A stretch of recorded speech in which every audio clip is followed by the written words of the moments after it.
Mass Electro Dragon is one of the easiest attacks at Town Hall 14, but with the new Overgrowth spell and the new Siege Barrack level, this army is on another world. So let's break this army down so you can easily 3-star every time with it. But first, let's set up your heroes for success with a good set of abilities. For the Barbarian King, I would personally recommend the Rage Vial and the Giant Gauntlet due to its great synergy. With the splash damage, the damage reduction, it's all incredibly nice for it. Of course, you can still run the Vamp Stash with or without the Gauntlet if you like, or if you do not have the Giant Gauntlet. Though, these are objectively not as ideal for the King, unlike the Rage Vial is. For the Archer Queen, I would recommend the Frozen Arrow plus Invisibility Vial, as it's a good set of stats to go for with the slow and the survivability of the Invisibility Vial. However, you can actually honestly run any set that doesn't really include the Frozen Arrow if you don't like it or you don't have it, as another consistent combo that you can run is the Invisibility Vial with the Healer Puppets. This provides a nice amount of survivability, especially in an Electro Dragon attack.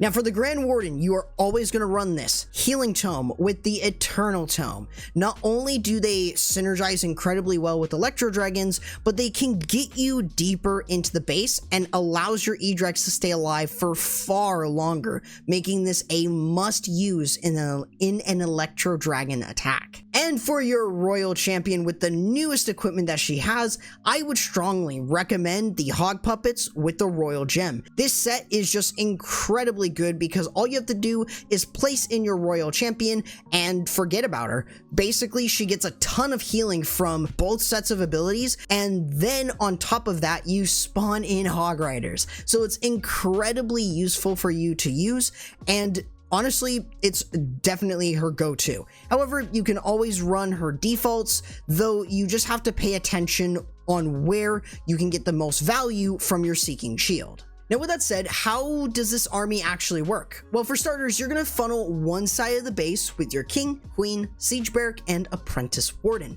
This sounds crazy, but you want to try and funnel one side of the base that has the most amount of buildings. However, if both sides have an even number, then just choose a side, it really doesn't matter. You're going to then let them set the funnel, you're going to set the other side of your funnel with the Overgrowth, and then you're going to send in your E-Drags and Warden into the base. This is where you'll use one initial rage spell, followed by the early Eternal Tome ability.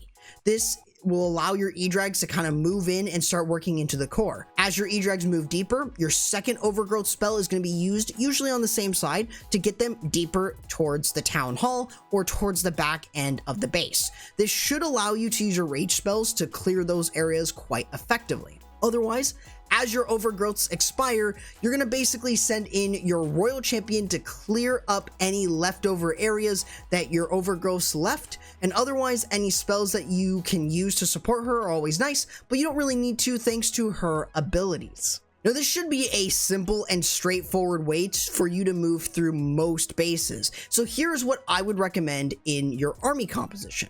Of course, the CC can be flexible depending on what you prefer, but I think Valkyries are a good fit. So let's actually show you why this can work against plenty of different base types. Let's first start with objectively the easiest type of base to hit for this attack, ring style designs. You're going to start this off by setting the funnel. You want to make sure that you are finding that area of the base that has very minimal buildings and then go in from there. In this situation, there's really no buildings on the outside, making it perfect. So this should allow your King and Queen to kind of create a solid funnel with the Siege Barrack. Your Overgrowth is being used on the other side over trash buildings, but this is going to allow your E-Drags to actually get into those damage dealers by using a Rage and then the early Grand Warden ability as you move in. As you go in deeper into the base, using another Overgrowth, especially if you can get the Evo Artillery, is always incredibly nice.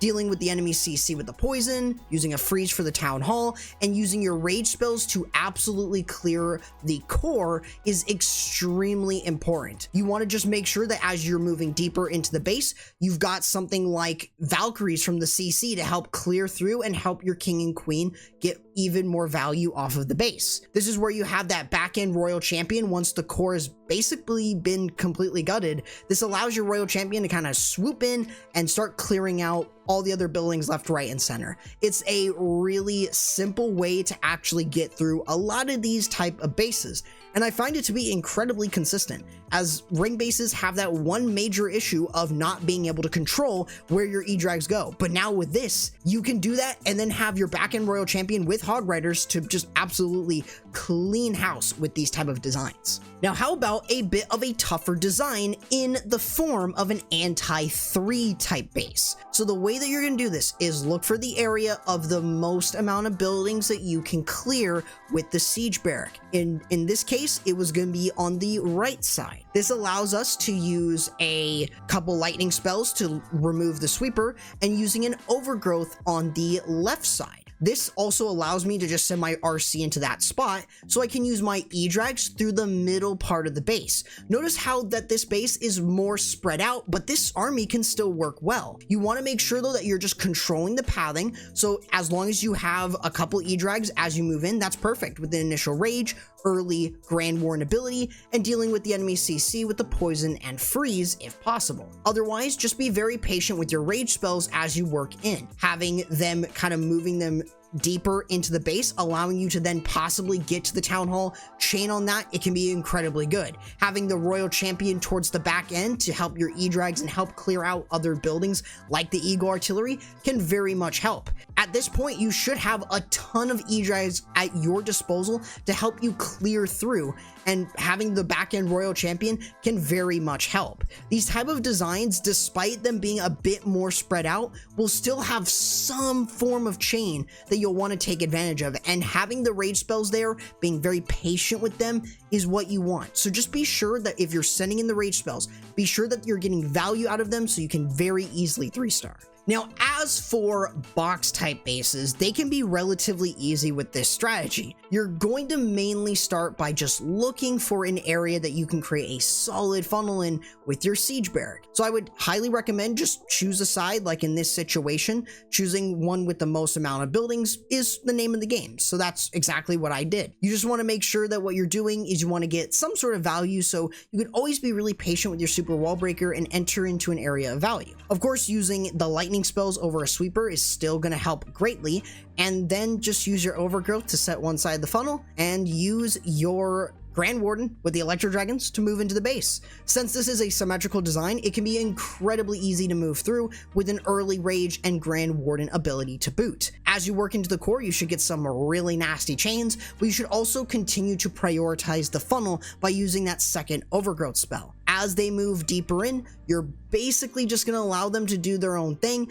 You have that poison again to deal with the enemy CC, and try to save your free spells because it's going to be incredibly clutch to have that for the town hall as you work deeper in. This is going to allow you to have that rage spell really power through and get yourself to that town hall and take it down. Of course, you've also got your royal champion also on the back end to provide a lot of support for your Electro Dragons and to also clean up the areas where you had the overgrowth spell in. Otherwise, this strategy is insanely good, and it really does work on a lot of base types. I wouldn't be making this video if I didn't think it would work more consistently, and this version is a very consistent process, being able to support all of your troops from the siege barrack. Your RC is there to provide a lot of support on the back end, and then of course your E-Drags working themselves through the middle to smash bases easily. Now this should give you the most accurate way of using the new spell with E-Drags despite using the siege barrack of all siege machines. However, if you do want more overgrowth spell content, look no further to Town Hall 12s with the best overgrowth spell strategies that you can use.